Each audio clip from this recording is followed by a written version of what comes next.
എമ്പുരാൻ സിനിമയുടെ 8 ദിവസത്തെ world wide collection report വന്നിട്ടുണ്ട്.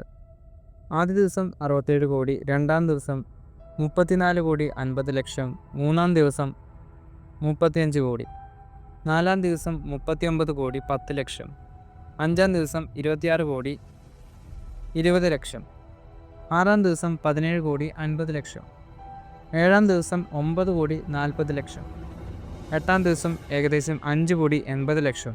അങ്ങനെ 8 ദിവസം കൊണ്ട് സിനിമയുടെ ടോട്ടൽ വേൾഡ് വൈഡ് കളക്ഷൻ എന്നത് 234 കോടി 50 ലക്ഷമാണ്.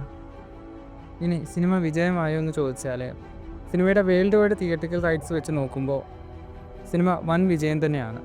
ഇനി ബജറ്റ് വൈസ് നോക്കുകയാണെങ്കിൽ എമ്പുരാൻ സിനിമയുടെ ബജറ്റ് ഇതുവരെയും സിനിമയുടെ ടീം പുറത്തു വിട്ടിട്ടില്ല. പൃഥ്വിരാജിനോട് 150 കോടിയാണോ സിനിമയുടെ ബജറ്റ് എന്ന് ആങ്കർ ചോദിച്ചപ്പോൾ അല്ലെന്നാണ് പൃഥ്വിരാജ് പറഞ്ഞത്. നമ്മൾ വിചാരിക്കുന്നതിന് താഴെയാണ് സിനിമയുടെ ബജറ്റ് എന്നാണ് ആ ഒരു ഇൻ്റർവ്യൂവിൽ പൃഥ്വിരാജ് പറയുന്നത്.